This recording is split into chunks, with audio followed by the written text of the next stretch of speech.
The road was shrouded in a thick fog. It was the kind of fog that seemed almost alive, swirling and shifting as if it had a mind of its own. The mist was so dense that it was nearly impossible to see more than a few feet ahead. Every step forward felt like a journey into the unknown, with the fog obscuring the path and hiding whatever lay beyond. It was a cold, damp fog that clung to everything. The moisture in the air was palpable, seeping into clothes and chilling the skin. The trees along the road were draped in a ghostly veil, their branches heavy with droplets of water. The ground was slick and treacherous, each step a careful negotiation to avoid slipping. The fog seemed to have a life of its own, wrapping around the trees and the road like a shroud. The road was old and cracked. Years of neglect had taken their toll, and the asphalt was broken and uneven. Potholes dotted the surface, filled with murky water from the constant dampness. The cracks in the road were like scars, telling a story of a time long past. It was clear that this road had not seen much use in recent years, and nature was slowly reclaiming it. Weeds sprouted through the asphalt. Green shoots pushed their way through the cracks, a testament to the relentless power of nature.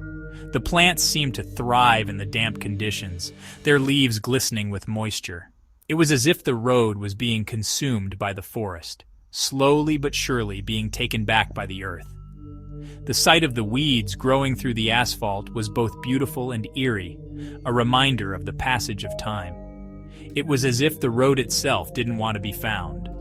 The fog and the overgrowth created an atmosphere of mystery and isolation. It felt like stepping into another world, a place where the rules of reality no longer applied. The road seemed to stretch on forever, disappearing into the mist. It was easy to see why locals avoided this place, why they spoke of it in hushed tones and with a sense of unease, as if it led to a place best left undisturbed. The further one ventured, the more oppressive the atmosphere became. The trees grew denser, their branches intertwining to form a canopy that blocked out the light. The air was thick with the scent of damp earth and decaying leaves. It was a place that felt forgotten by time, a place where the past lingered and the present seemed to fade away. Locals called it the road to nowhere. They spoke of it with a mixture of fear and reverence, as if it were a place of great power and danger. Stories were passed down through generations, tales of those who had ventured down the road and never returned. It was a place that inspired both curiosity and dread, a place that seemed to exist outside the bounds of normal life. Some said it led to an abandoned village, swallowed by the forest long ago. The village was said to be a place of sorrow and loss, a place where the inhabitants had vanished without a trace. The ruins were overgrown with vines and moss, the buildings crumbling and decayed. It was a place that seemed to hold the weight of history, a place where the past was ever present. Others whispered of a darker secret. They spoke of strange lights seen in the fog, of eerie sounds that echoed through the trees. There were tales of ghostly apparitions, of figures that appeared and disappeared without warning. The road was said to be haunted, a place where the boundary between the living and the dead was thin. It was a place that held many secrets, secrets that were best left undisturbed. They spoke of the forbidden forest, a place of ancient magic and forgotten evils. The forest was said to be a place of great power, a place where the natural and the supernatural intertwined. It was a place where the rules of the world no longer applied, where anything was possible. The forest was a place of mystery and danger, a place that held many secrets and many dangers, a place where people disappeared, never to be seen again. The stories of those who had ventured into the forest and never returned were numerous. It was a place that seemed to swallow people whole, a place where the past and the present collided. The forest was a place of great beauty and great danger, a place that held many secrets and many mysteries. It was a place that inspired both awe and fear, a place that was best left undisturbed. "This is crazy!" Alex exclaimed, his voice tinged with a mix of disbelief and frustration. He looked around at his companions, trying to gauge their reactions. The dense forest loomed ahead, its dark canopy casting eerie shadows on the ground. Alex muttered, adjusting his glasses. He was a man of logic and reason, always seeking the truth in the most rational way possible. The idea of venturing into the forbidden forest, a place shrouded in mystery and superstition, was completely out of character for him. Alex was a journalist, a man of logic and reason. He had spent years debunking myths and uncovering the facts behind sensational stories. His articles were known for their meticulous research and clear-headed analysis. He scoffed at ghost stories and local legends. To him, they were nothing more than fanciful tales spun to entertain or frighten the gullible. He had always believed that every story had a logical explanation, no matter how bizarre it seemed. Yet, here he was, on his way to the Forbidden Forest with two people he barely knew. The forest was notorious for its eerie atmosphere and the countless stories of those who had entered and never returned. Despite his skepticism, a part of him was curious, driven by the possibility of uncovering a story that could captivate his readers. "Relax, Alex," Ben said, trying to reassure him. "We've got this. It's just another adventure." Ben chuckled, his eyes twinkling with excitement.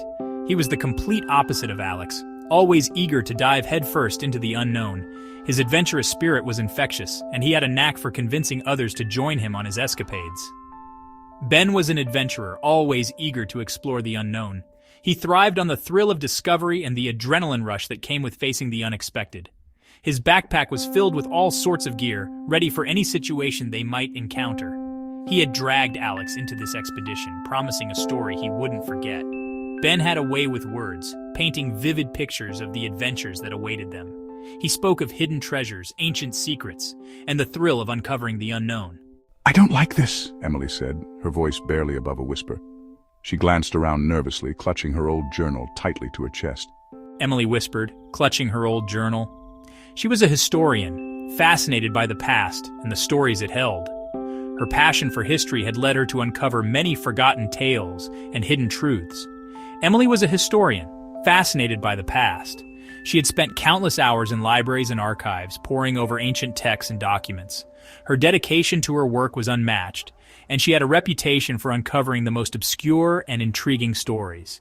She had found an old journal that spoke of the Forbidden Forest, of a curse and a forgotten altar. The journal's cryptic entries had piqued her curiosity, and she felt compelled to investigate further.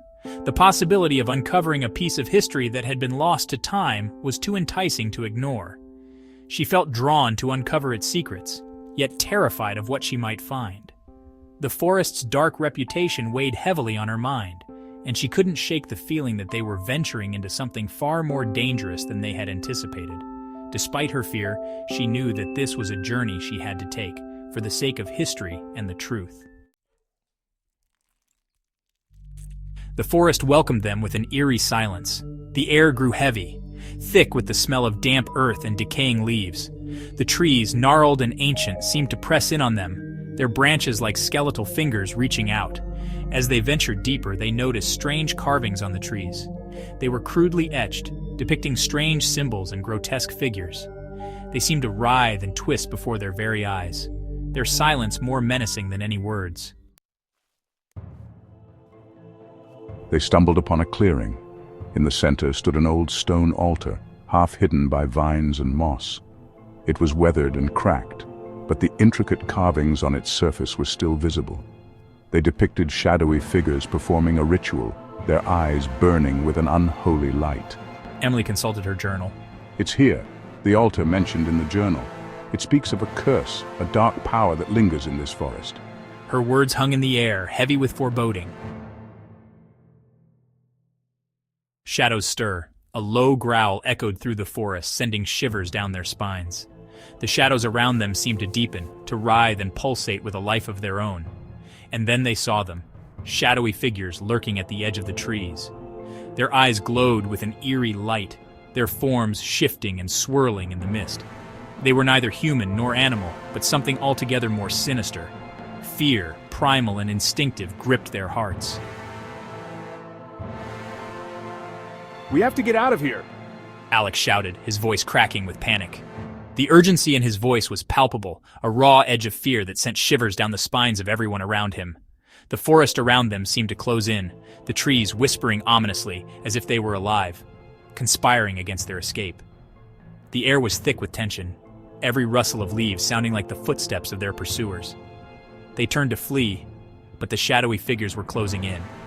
These figures, barely visible through the dense fog, moved with an eerie silence, their forms shifting and blending with the shadows of the trees. It was as if the darkness itself was coming alive, reaching out to ensnare them. The group could feel the cold breath of fear on their necks, urging them to move faster, to escape the encroaching doom. They ran blindly, their hearts pounding in their chests. The forest floor was uneven, roots and rocks threatening to trip them with every step. Their breaths came in ragged gasps, the cold air burning their lungs. The sound of their frantic footsteps echoed through the trees, a stark contrast to the silent menace that pursued them. Each step felt like a battle against the forest itself, as if the very ground was trying to hold them back. Ahead, a rickety rope bridge spanned a deep chasm. The sight of it was both a beacon of hope and a harbinger of doom. The bridge looked ancient, its ropes frayed and its wooden planks weathered by time and the elements. It was their only way across, but it also seemed like a death trap waiting to spring. The chasm below was shrouded in mist, its depths unknown and terrifying. It swayed precariously in the wind, its wooden planks rotten and decayed. They had no choice. The wind howled through the chasm, making the bridge sway even more, its creaking and groaning adding to the sense of impending disaster. The group hesitated for a moment, their fear almost paralyzing them, but the sound of the shadowy figures closing in spurred them into action. One by one, they scrambled onto the bridge, their footsteps echoing ominously in the silence. The bridge felt unstable under their weight, each step causing it to sway dangerously. The planks creaked and groaned, some of them feeling like they might give way at any moment. The group moved as quickly as they could, their eyes fixed on the other side, their minds focused on the desperate need to escape. The bridge groaned and swayed beneath their weight, threatening to plunge them into the abyss below. The chasm seemed to yawn wider with every step, the mist swirling ominously as if it were alive. The group could feel the bridge's instability, each movement sending a jolt of fear through their bodies. They knew that one wrong step could mean the end, but they had no choice but to press on. The shadowy figures were right behind them, their growls echoing in their ears. These figures, now more distinct in the dim light, seemed almost otherworldly, their eyes glowing with a malevolent light. The growls were low and guttural, a sound that seemed to vibrate through the very air.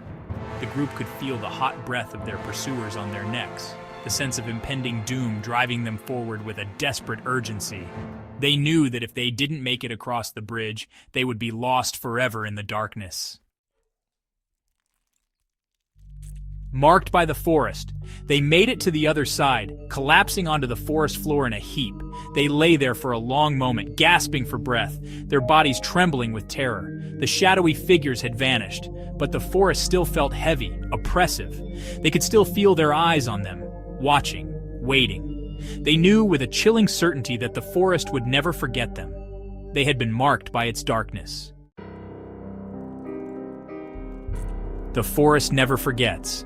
They stumbled out of the forest, forever changed by their experience.